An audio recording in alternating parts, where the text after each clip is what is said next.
क्रांति क्या है? प्याऊ है जिसे पैसे वाला खोल देता है और हम उसका खैराती पानी पीते हैं। बड़ा नेता जब पार्टी वालों को सावधान करता है, खबरदार तुम्हें खरीदने की कोशिश हो रही है, तो वह पार्टी वालों को आदमी नहीं बैंगन लौकी समझता है, और बैंगन लौकी को ये नहीं मालूम कि वे बिकने वाले हैं। गांधी जयंती पे जितना झूठ बोला जाता है उतना कुल मिलाकर साल भर में नहीं बोला जाता, और दिन झूठ बोलने में थोड़ा खटका लगता है। 2 अक्टूबर को बेखटके झूठ बोला जाता है। बड़े बड़े लोग रेडियो पर बोलते हैं, भाषण देते हैं, शिक्षा से चरित्र का निर्माण होता है। सुनकर सोचता हूं कि इस शिक्षा ने बोलने वाले को चरित्रहीन क्यों बना दिया। 10 लोगों को दाना बांटा जाता है, हजारों गरीबों को लूटने के लिए धुनी रमाए साधु नदी किनारे नहाती स्त्रियों को देखता है। धुनी रमाए हुए महात्मा डाकुओं को पुलिस हलचल की जानकारी देते हैं। बम्बोले की नाद के साथ अग्नि तपते साधु धुनी में चोरी का सोना गलाते हैं। बड़े बड़े काम होते हैं सन्यास में। YouTube सतरंगी रे व्यंग अड्डा कार्यक्रम में मैं परवेश जैन आपका हार्दिक स्वागत करता हूं।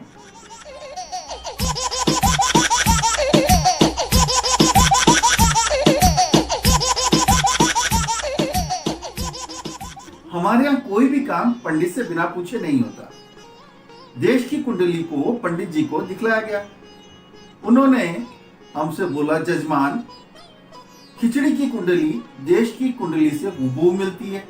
ज्योतिष के हिसाब से खिचड़ी को ही देश का राष्ट्रीय व्यंजन होना चाहिए। यह प्रस्ताव आपसी सहमति से तय होते ही लोकसभा में पारित होने के लिए भेजा गया। संसद होती है विरोध और हंगामा करने के लिए। अगर ऐसा ना हो तो संसद की गरिमा भंग होने का डर रहता है। व्यंग अड्डा कार्यक्रम में अड्डेबाजी के लिए आज आ रही हैं स्नेहलता पाठक जी।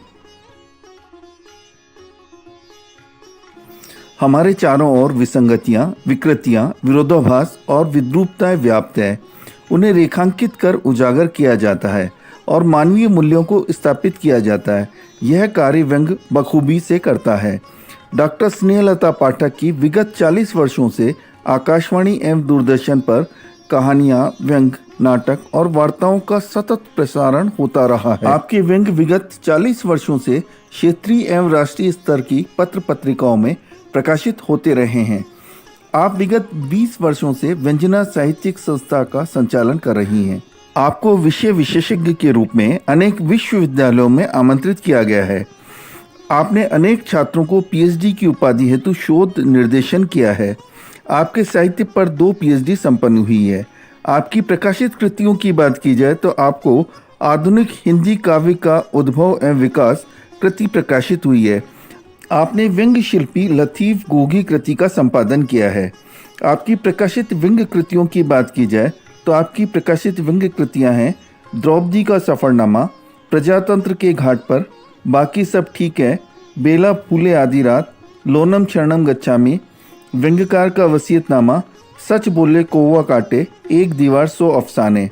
आपके पुरस्कार और सम्मानों की बात की जाए तो आपको छत्तीसगढ़ की प्रथम हिंदी गद्य व्यंग्य लेखिका सम्मान, लक्ष्मी नारायण दुबे सम्मान, क्रांतिकारी ज्योतिबा फूले सम्मान, सन्नारी सम्मान, मुकीब रासिब सम्मान, छत्तीसगढ़ हिंदी साहित्य सम्मेलन में साहित्यिक योगदान सम्मान, विदूषक सम्मान, अस्मिता सम्मान, गंगदेव सम्मान, चाणक्य सम्मान, शिक्षाविद सम्मान, समाज गौरव सम्मान, समाज सेवा सम्मान इत्यादि है। सतरंगी रे टीम आपको शुभकामनाएं प्रेषित करती है। तो आइए मिलते हैं आज के व्यंग्यकार से और सुनते हैं उनका व्यंग। मैं स्नेहलता पाठक आपके समक्ष आज मैं एक व्यंग्य रचना सुनाने जा रही हूँ, जिसका शीर्षक है देश की एकता और खिचड़ी। यह बात सर्वविदित है कि हमारा देश भोजन प्रिय देश है, अर्थात खाते पीते लोगों का देश। एक बात है, हम जब भी खाते हैं आपसी समझौते के साथ ही खाते हैं, जैसे कि खिचड़ी। खिचड़ी है भी समझौतावादी व्यंजन। खिचड़ी जब भी पकती है 4 के साथ ही पकती है।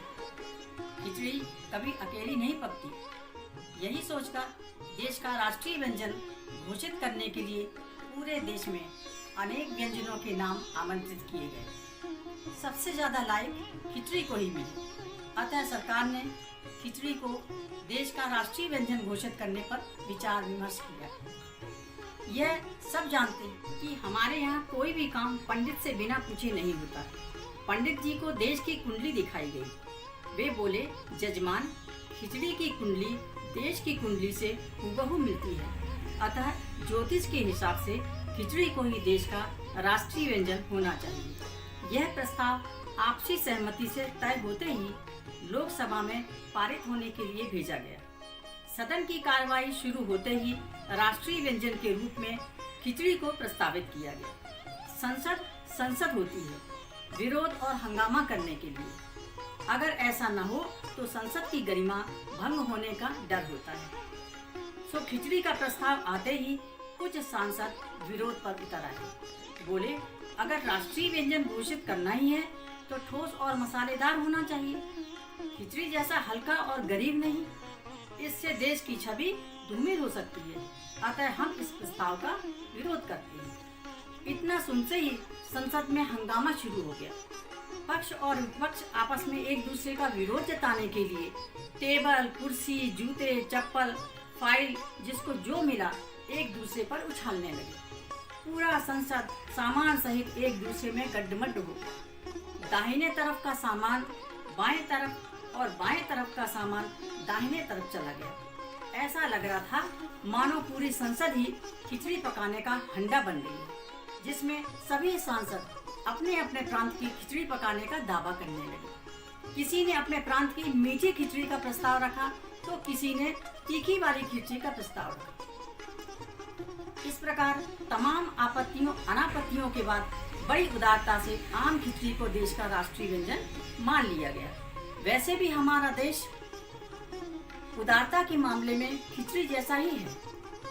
अक्सर हम देखते हैं कि आपसी झगड़े में जब कोई देश दूसरे देश के नागरिकों को घुसपैठिया मानकर बाहर निकालता है तो सबसे पहले हम अपना दरवाजा खोल देते हैं। भले ही अपनों के लिए जगह न हो मगर दूसरों को घुसाएंगे जरूर। यही हाल खिचड़ी का है। चाहे जो मिला दो, कभी इनकार नहीं करती। देश में भी यही हाल है, ठीक खिचड़ी की तरह। चाहे जहाँ थूक दो, चाहे जहाँ कचरा डाल दो, चाहे जहाँ दीवार खड़ी कर दो, चाहे जिस पे जूता उछाल दो, चाहे जिससे दुर्व्यवहार कर लो, कोई मनाही नहीं। देश को अपना है, खिचड़ी की तरह। यही सब सोचकर आम खिचड़ी को देश का राष्ट्रीय व्यंजन घोषित कर। हमारी सरकार की सोच बड़ी ऊंची है। उसका मानना है कि 4 दिन की जिंदगी में क्या जनता का और क्या देश का, जो भी है सब अपना ही है। आखिर घी कहाँ गया खिचड़ी में। कभी कभी हमारे देश के नेता विचारों की इतनी गहराई में पहुंच जाते हैं कि उनके आगे कबीर का गहरा दर्शन भी पीछे रह जाता है। जैसे हर सिक्के के 2 पहलू होते हैं, वैसे ही खिचड़ी के भी 2 रूप होते हैं। जब वो सीधी और निष्कपट आंच पर पकती है तो एकता कहलाती है, और जब अपने अपने चूल्हे पर पकती है तो साजिश बन जाती है। हमारी सरकार को साजिश कतई पसंद नहीं है, इसलिए खिचड़ी पकाने का अधिकार सरकार के पास सुरक्षित हो गया। वह जैसे भी पकाए उसकी मर्जी। हमारी सरकार खिचड़ी पकाने में बहुत चतुर है। वह जब भी पकाती है रात में ही पकाती है। पकने के बाद सुबह सुबह अखबार में छापकर जनता को परोस देती है। ये बात अलग है कि सरकार की पकी खिचड़ी किसी के वारे न्यारे कर देती है तो किसी के सपने चकनाचूर कर देती है। फिर भी आपसी असहमति उसे कतई पसंद नहीं है। अगर असहमत हैं तो आप देश को ही मान लीजिए। कहने को तो खिचड़ी मात्र खिचड़ी होती है, तमाम व्यंजनों में पिछड़ी भी, मगर जब गरीबों के चूल्हे पर खटबजाती है तो मालपुआ जैसी महंगी मिठाई बन जाती है। भूखे पेट का निवाला बन जाती है, गाढ़े दिनों का सहारा बन जाती है। इसीलिए कहा गया है कि खिचड़ी गरीबों की रसोई पर बड़ा पर्दा होती है। इस पर की गई राजनीति देश को नंगा कर देती है। अतः हम उसे देश की एकता, अखंडता, आपसी मेल मिलाप का प्रतीक बनाते हैं। इसी उद्देश्य को लेकर आखिर वह दिन आ ही गया जब देश में खिचड़ी डे मनाया। हनुमान चालीसा के पाठ की तरह पूरा देश खिचड़ी महोत्सव में जुट गया। गरीबों के नाम पर हजारों किलो खिचड़ी पकी जरूर, मगर कितने भूखों और जरूरतमंदों को मिली यह बात रात के अंधकार में ही विलीन होकर रह। लेकिन यह खबर पक्की है कि उस रात भी लाखों गरीब भूखे पेट सोने पर मजबूर हुए होंगे, क्योंकि घी कहाँ गया, खिचड़ी में। मनुष्य और खिचड़ी का इतिहास बहुत पुराना है। समय बदलता है तो दिशाएं बदलती हैं, दिशाएं बदलती हैं तो विचार बदलते हैं, विचार बदलते हैं तो क्रांति आती है, क्रांति आती है तो बदलाव आता है। अतः आश्चर्य नहीं कि खिचड़ी की कतार में सबसे पीछे खड़ा आम आदमी यदि उल्टी दिशा में पलट जाए तो सबसे आगे भी हो सकता है। यही सौभाग्य खिचड़ी को मिला है। किसी ने सच ही कहा है कि भले ही राजनीति के रंग में रची खिचड़ी झोपड़ियों का रास्ता भूल जाए, मगर आज भी खिचड़ी हिंदुस्तान की आत्मा में बसती है। आत्मा जब जागृत होती है तब खिचड़ी पीछे नहीं रहती। धन्यवाद। दोस्तों, अभी आपने सुना डॉक्टर स्नेहलता पाठक को उनके व्यंग देश की एकता और खिचड़ी। ये व्यंग आपको कैसा लगा? कमेंट बॉक्स पे आइए और हमें कमेंट अवश्य करिए। अगर आप भी व्यंगकार हैं तो अपना व्यंग वीडियो बनाइए और स्क्रीन पर दिए नंबर पर अपना व्यंग वीडियो भेजिए। हम उसे अवश्य अपने कार्यक्रम में सम्मिलित करेंगे। आपने यदि अभी तक हमारे चैनल को सब्सक्राइब नहीं किया है तो हमारे चैनल को सब्सक्राइब करिए, लाइक करिए, शेयर करिए। मैं परवेश जैन व्यंग अड्डा कार्यक्रम में फिर मुलाकात करूंगा किसी नए व्यंगकार के साथ में। तब तक के लिए नमस्कार।